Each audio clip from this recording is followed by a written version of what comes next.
Assalamu alaikum viewers. Welcome to YouTube channel Study with Kamran. In this episode of video lecture of respiratory physiology, we will discuss the third part of the topic gas exchange and transport. That is the gas transport. We will discuss oxygen transport from alveoli to tissue and then carbon dioxide transport from tissues to alveoli in this video lecture. A summary of the gas transport is depicted in this figure. This part of figure represents the lung alveoli, a respiratory tissue. This part of the figure represents the general circulation, and this part of the figure represents the peripheral tissues. Oxygen is inhaled into the lung alveoli where it is diffused into blood and then into RBCs. RBCs transport oxygen to the peripheral tissue capillaries from where the oxygen is diffused into the cells. This oxygen is consumed in cell metabolism and carbon dioxide is formed. Carbon dioxide is then diffused into the tissue blood capillaries, and this carbon dioxide is then transported to the lung alveoli via bicarbonate ions majorly. In the lung alveolar capillaries, this bicarbonate ion is converted into carbon dioxide gas, and carbon dioxide gas is then released and diffused into the lung alveoli and then is exhaled out. Now we will discuss the transport of oxygen and transport of carbon dioxide as separate topics. Oxygen transport. Once oxygen has diffused from the alveoli into the blood, it must be carried or transported to the tissues and cells that need it. A normal rate of oxygen consumption is at rest is about 250 ml per minute. During exercise, oxygen consumption may increase to 3.5 to 5.5 liter per minute. Oxygen is carried in the blood in two forms, that is physical form and chemically combined form. Physical form, oxygen 1.5% of oxygen, diffused oxygen become dissolved in plasma, and this portion of oxygen is responsible for developing partial pressure of oxygen. Rest 98.5% of oxygen is diffused into the RBCs where it is chemically bound with hemoglobin to form oxyhemoglobin. This bound oxygen has no effect on the partial pressure of oxygen.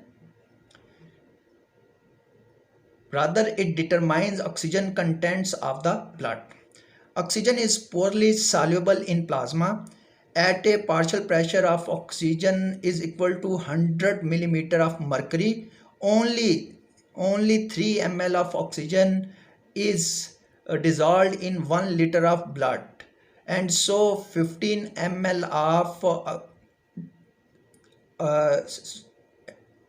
15 ml in cardiac output of 5 liter. So most of the oxygen is transported in the blood as bound to hemoglobin in the form of oxyhemoglobin as oxygen plus hemoglobin forms oxyhemoglobin. The binding of oxygen to the hemoglobin follows the law of mass action, so that as the partial pressure of oxygen increases, as does in the lungs, more of it will combine with hemoglobin to form oxyhemoglobin, and the above reaction moves towards right. When partial pressure of oxygen decreases, as it does in the tissues, the reaction moves towards the left and hemoglobin releases oxygen. Each gram of hemoglobin can combine with up to 1.34 ml of oxygen. In a healthy person, there are 15 gram of hemoglobin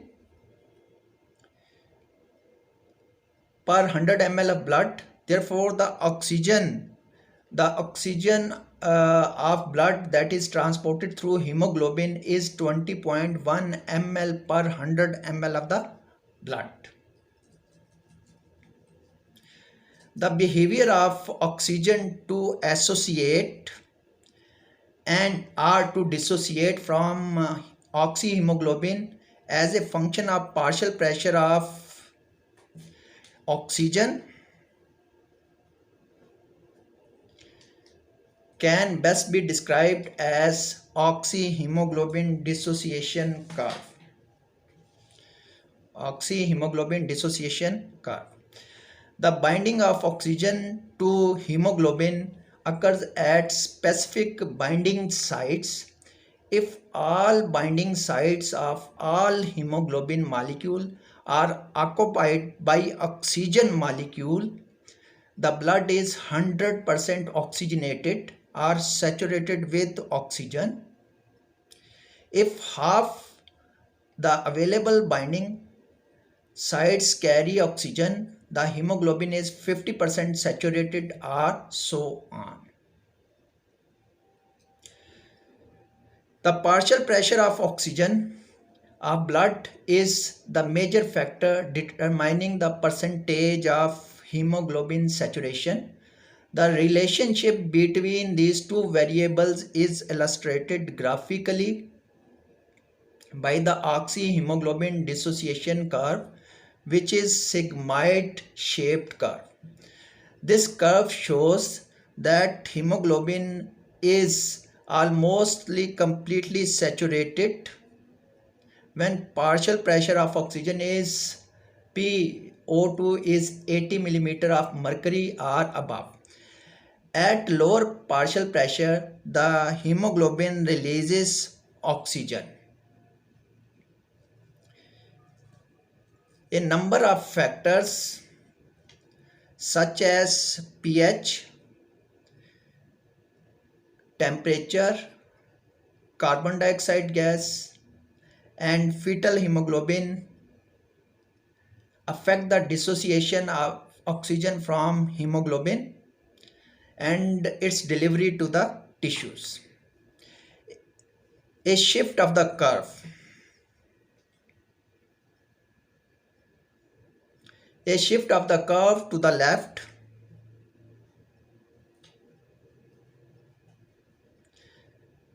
because of an increase in pH, a decrease in carbon dioxide, or a decrease in temperature results in an increase in the ability of hemoglobin to hold oxygen. Means oxygen hemoglobin association becomes more stronger. A shift of the curve to the right because of a decrease in pH, an increase in carbon dioxide, or an increase in temperature results in a decrease in the ability of hemoglobin to hold oxygen. Means that oxygen is dissociated from oxyhemoglobin. A shift in the oxyhemoglobin dissociation curve that results from a change in the pH is called the Bohr's effect. In this case, you can see this is normal reading oxyhemoglobin dissociation curve. When the pH is decreased, it moves towards the left, and when pH is increased, it moves towards the right side.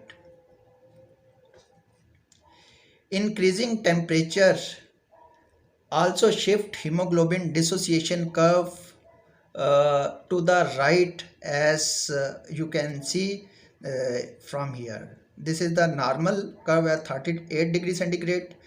As the temperature rises, the this curve, dissociation curve, is shifted towards the right, identifying that more and more oxygen would be released. The substance 2,3-bisphosphoglycerate increases the ability of hemoglobin to release oxygen. Increased level of 2,3-bisphosphoglycerate due to chronic hypoxia lowers the binding affinity of hemoglobin and shifts the hemoglobin dissociation curve towards the right. Fetal hemoglobin has a higher affinity for oxygen than does maternal or adult hemoglobin. So, shifting of hemoglobin oxyhemoglobin dissociation curves occurs toward the left side. Besides these factors which affect hemoglobin oxyhemoglobin dissociation curve, there are other factors which affect the oxygen delivery to the tissues. Including in those factors are the anemia,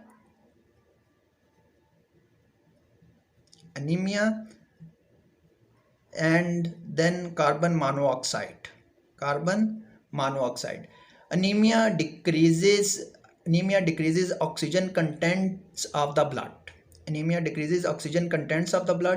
And therefore supply of oxygen to the tissue. Anemia has no effect on partial pressure of blood or oxyhemoglobin dissociation curve. Carbon monoxide interferes with transport of oxygen to the tissues.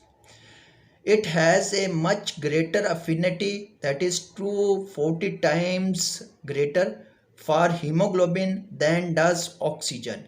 So carboxyhemoglobin is readily formed as compared to oxyhemoglobin. Furthermore, formation of carboxyhemoglobin causes a leftward shift of oxyhemoglobin dissociation curve. As a result, unloading of oxygen to the tissue at any partial pressure of oxygen is impaired. Now we will discuss transport of carbon dioxide. Carbon dioxide is formed in peripheral tissues as a result of cellular metabolism. This carbon dioxide is diffused from tissues into blood in peripheral tissue capillaries. Out of this diffused carbon dioxide, 7% of carbon dioxide becomes dissolved in plasma and is transported as such. Rest 93% of carbon dioxide is diffused into RBCs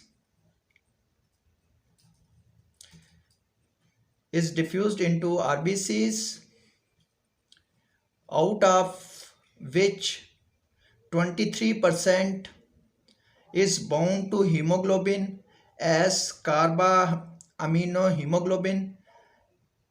Hemoglobin that has released oxygen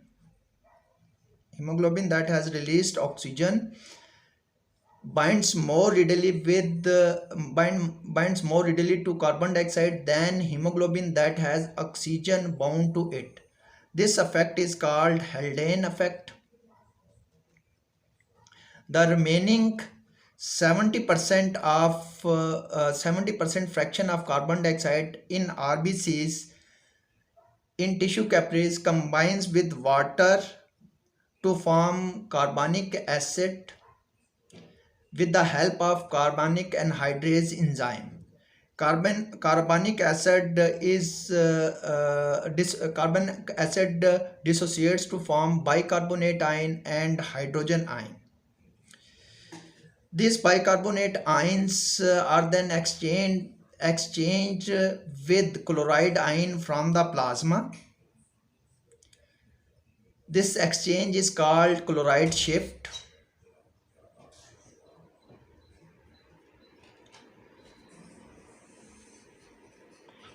Hydrogen ion formed are buffered with the hemoglobin or other tissue proteins. So carbon dioxide is transported to the lung capillaries in three forms. That is 70% as bicarbonate ion, 23% as carbamino hemoglobin, and 7% as dissolved form. In lung capillaries, bicarbonate ions and hydrogen ions move into RBCs and chloride ions move out. Bicarbonate ions combine with hydrogen ion to form carbonic acid in the presence of carbonic anhydrase enzyme. The carbonic acid is converted into water and carbon dioxide. The carbon dioxide thus formed diffuses out of the RBCs and then diffuse into alveoli where it is exhaled out. Increased plasma carbon dioxide lowers blood pH. The respiratory system regulates blood pH by regulating plasma carbon dioxide levels.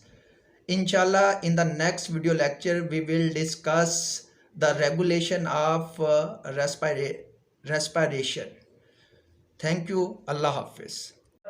Tell me pretty lies, look me in the face, tell me that you love me, even if it's fake.